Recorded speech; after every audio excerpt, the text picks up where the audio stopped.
Hi everybody, Dacob here. Welcome back to the Fashion Bunker. Oh boy, we have been waiting and waiting and waiting forever. Aura. Thierry Mugler. Aura. Aura has been on my top 5 for the month of July fragrances, I think. What can I say? It's a special one. I keep it in its little box. Well, we're going to do the review. So basically, you know, Thierry Mugler has a kind of a conscious type of fragrance making.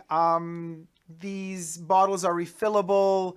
So in a way, it's to preserve the climate. I think it's kind of like a double game because you're supposed to be able to refill these. You could lift this up and take them to the sources in many authorized Thierry Mugler perfume vendors. And they have these like kind of big chunky looking things where you could kind of refill your bottle by some sales associate.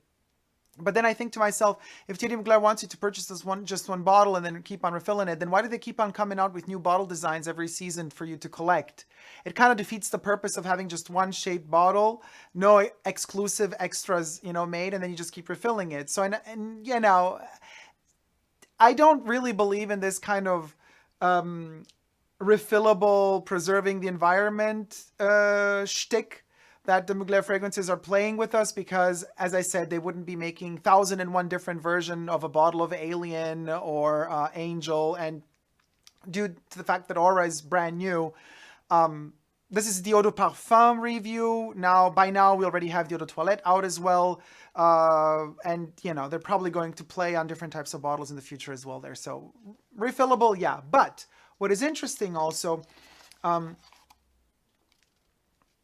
they come with this little explanation, but we're going to get to that later on. Let's first spray this perfume on. This is the 30 ml bottle. There are 3 sizes, the biggest one being 90 ml. I guess 60 is the mid-size, or is it 50?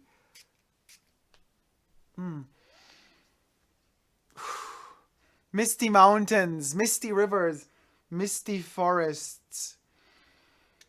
I get that. You know the bubble gum, the red, kind of the cinnamony bubble gum? I get that kind of cinnamony touch in here as well. A lot of different things. Mint. I am wearing Vivienne Westwood World's End. This is the climate map. Here's somebody who really takes care of the environment and the future, because as I was stating, Thierry Mugler wants to kind of sell us these refillable bottles so that we kind of preserve the environment by buying less plastic and glass. This is a map, a climate map that Vivienne Westwood has drawn up. And it shows us the idea that we're 5 degrees centigrade, I think it's 4 by now, unfortunately, away from the path of no return. Earth is warming up too much. It's warming up to a degree where, thanks to us, the biggest parasites of the world. And it's coming to a point where, you know, with the consumption of all the gases, of the cars, of technology, dumping plastics, not being really clever in terms of utilizing materials that are either biodegradable or that can be utilized again in other spheres, in other functions and functionalities, by just dumping our garbage everywhere and pooping wherever we wish to without thinking twice, we are damaging the world, and we are contributing to the destruction of the ozone layer, to the overheating of the planet. The northern pole, southern pole, the northern pole is melting. All the waters are rising. It's a mess. And if we go over that permanent 5 degree higher, we're doomed, or so many scientists say. Where is the future here? Where does it lay?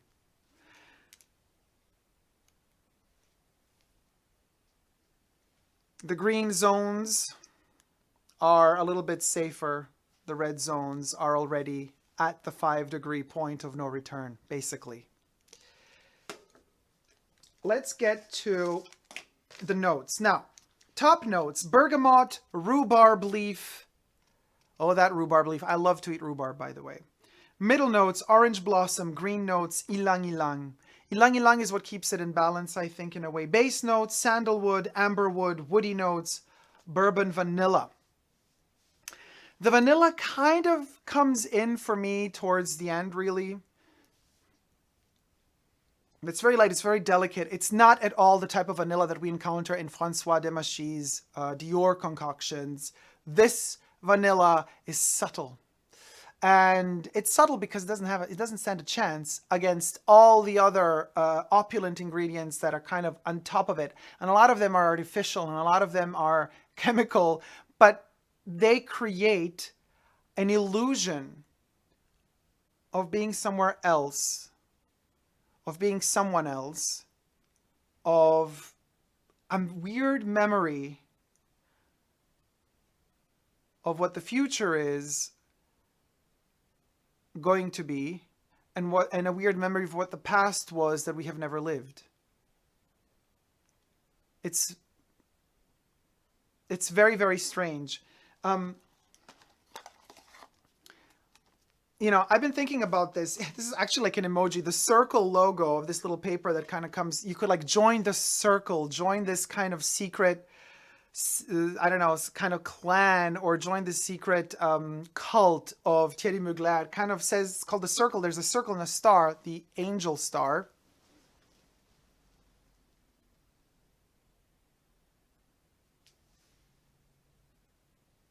It's very light and hard to see, but anyway, it says the circle with a circle and a star.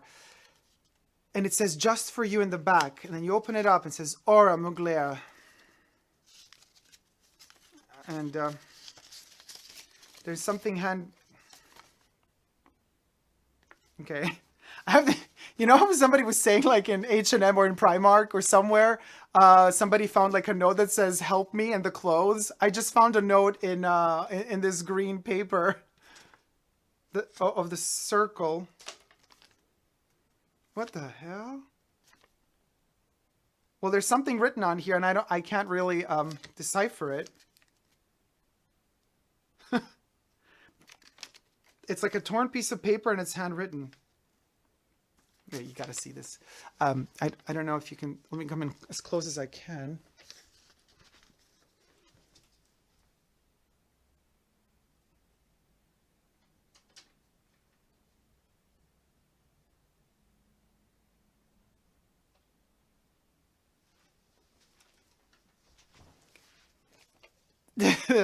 Okay.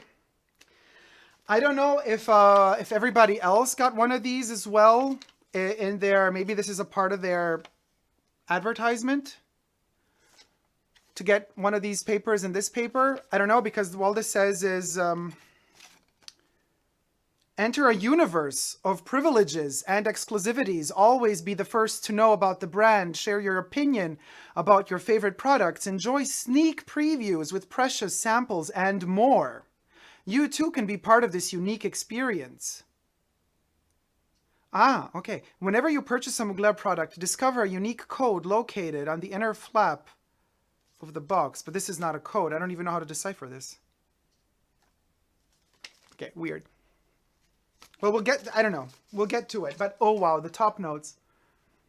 They're developing so finely. Bergamot rhubarb leaf. Now, there's one more point to mention here. Mugler doesn't state in which layer of the three, of the top notes, middle notes, and base notes, lays this particular ingredient, and that is the Tiger Liana, or Liana. I think it's Liana. I'm going to call her Tiger Liana, like Tiger Lily, Liana. According to the company Firmenich, Tiger Liana is a novel fragrance component extracted from the root of an unspecified Chinese medicinal plant that is called Liana fauve, or Tiger Liana. The plant is also called Liane fauve. The smell is considered botanical, animal, and smoky, and seems to be quite clinical, and can also induce a sort of state of dislocation, of feeling as if you are shifting into another realm. Does that make any sense? And as the top notes are so opulently covering me up, I already get hints of the mid notes in there. And I think this Tiger Liana kind of permeates itself throughout the entire fragrance, and it's kind of starting to kick in, and it does create a slight feeling of this discombobulation, disorientation. You have the feeling that you remember something, but you don't know from where.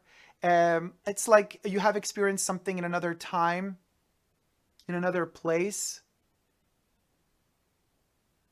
elsewhere.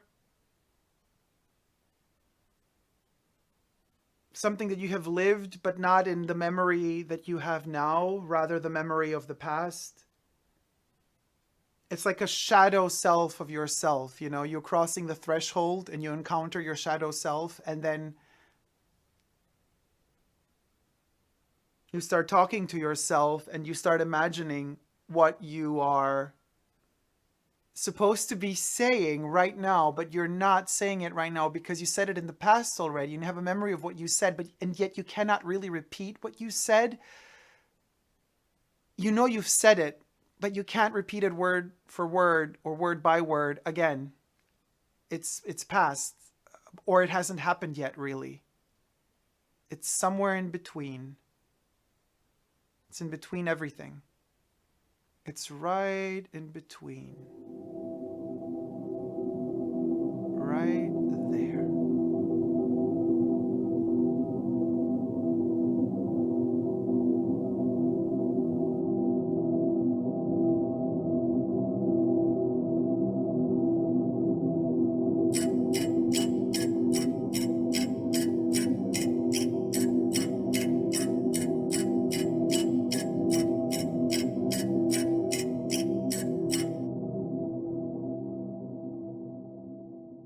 I just came back and I wanted to do an unboxing.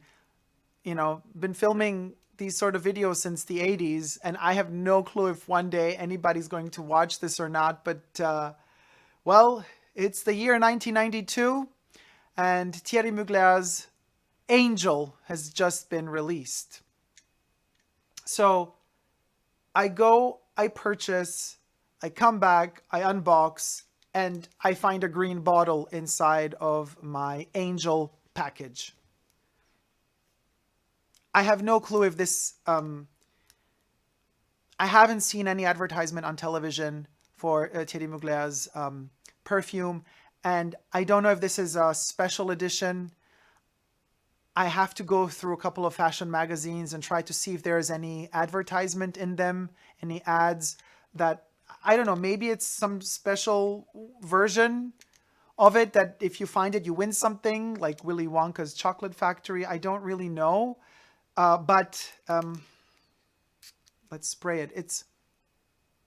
And I also, you know, when I took it out of the box and I smelled it the first time, it didn't, I don't know what's in here. It smells so different from everything else I've ever smelled. And it doesn't smell like the tester bottle I smelled at the store. So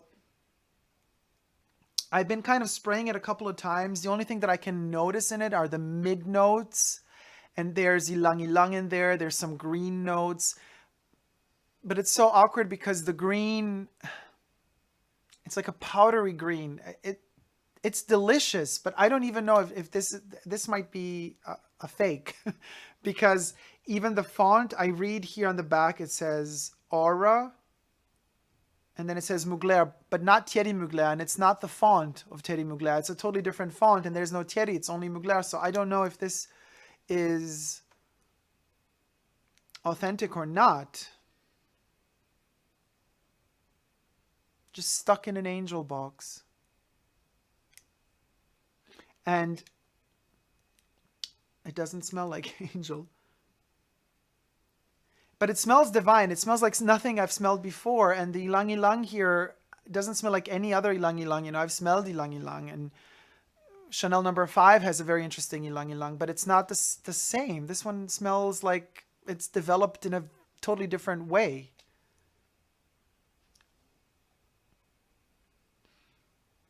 I'm going to keep it, but I will try to figure out if there's a special secret batch of Angel.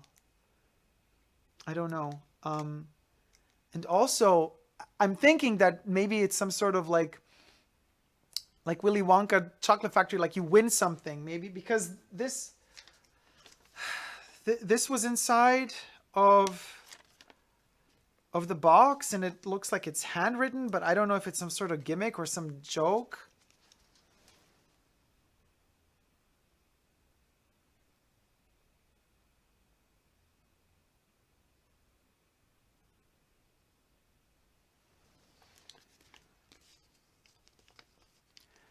I don't know what this is. I don't even know if it's supposed to be seen up, down, or... I don't know. It looks like somebody just wrote it and stuffed it into the box. It's some weird code, but I can't decipher it. I have no clue where to begin.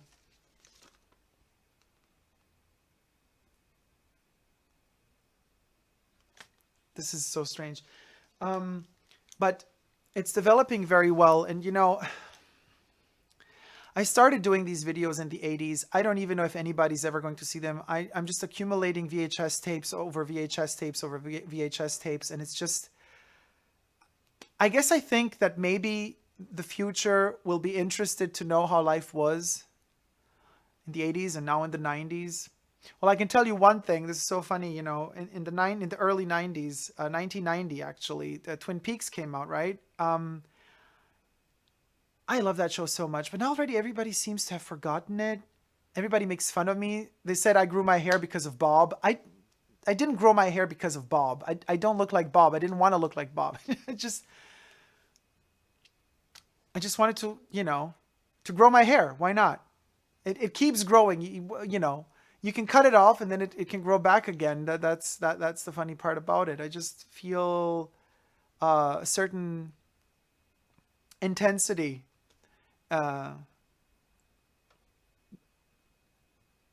know it's just the beginning of the 90s, but it's already over a year that Twin Peaks has ended. And this reminds me of the Red Room. And, you know, I don't want to spoil it for anybody. I don't know if in the future people will even remember Twin Peaks, but let me tell you, if you can find it anywhere, watch it. It just ended so abruptly, and I wish that it would have continued. And I'm the only person, you know, in school, nobody wants to talk about it. Everybody already seems to have forgotten it. But I think to myself, how could it continue? Will it ever continue? How would it look like? What would it be? And then this comes my way. And it kind of smells like the Red Room, but at the same time, I'm thinking to myself, if they ever bring it back, Twin Peaks, this one has a hint of something lavender in it. Could you imagine if there were not just a red room, but like a purple lavender room? Is ever going to happen? Totally crazy. But could you imagine? Well, even though this one is very green, it has in its heart, and it is in the shape of a heart. Maybe this is the heart of the angel. I wonder. Maybe they made this as kind of like a special, I don't know, maybe there's a couple of angel hearts out there. But it smells like the heart, like what is inside of the Red Room. You know, that notion of the future through past. And I don't know what the future, how can you know the notion of the future if you haven't lived it yet? But that's kind of the vibe I'm feeling from this one. And it definitely, it does say aura on it, but I don't know. To me, it's like the heart of the angel. I'll have to do some more research, and perhaps I'll figure this one out in the near future or past.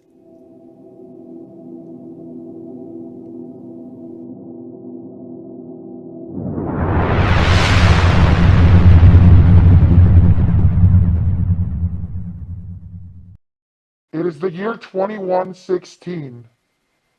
The governments have forbidden use of perfumes except for those produced by them.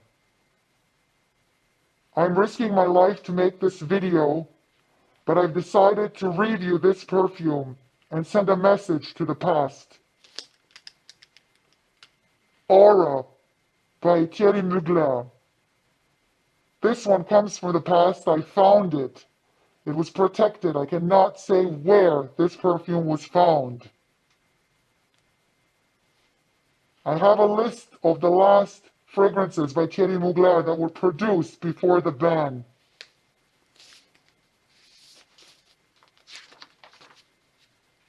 Alien Dust, Forbidden, and Lost.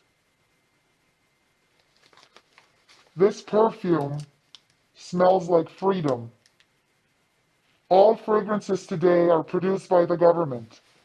Nobody's allowed to make review videos anymore unless they're not part of the advertiser-friendly corporation. Every ex-YouTuber has been brainwashed to become an advertiser-friendly associate.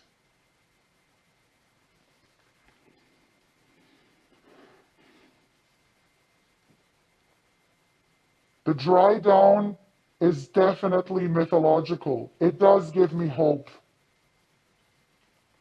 We have developed a structure that allows us to travel through time. Unfortunately, not human beings yet, but inanimate objects. I will be sending aura to the past, and I will enclose this message in the hope that whoever in the past finds it manages to alter time and alter the outcome of this outrage. Governments should not be given the permission to block freedom of speech and expression. I have written down, never give up on love. I will enclose this with the bottle and send it to the past. Here's hoping that things go the right way.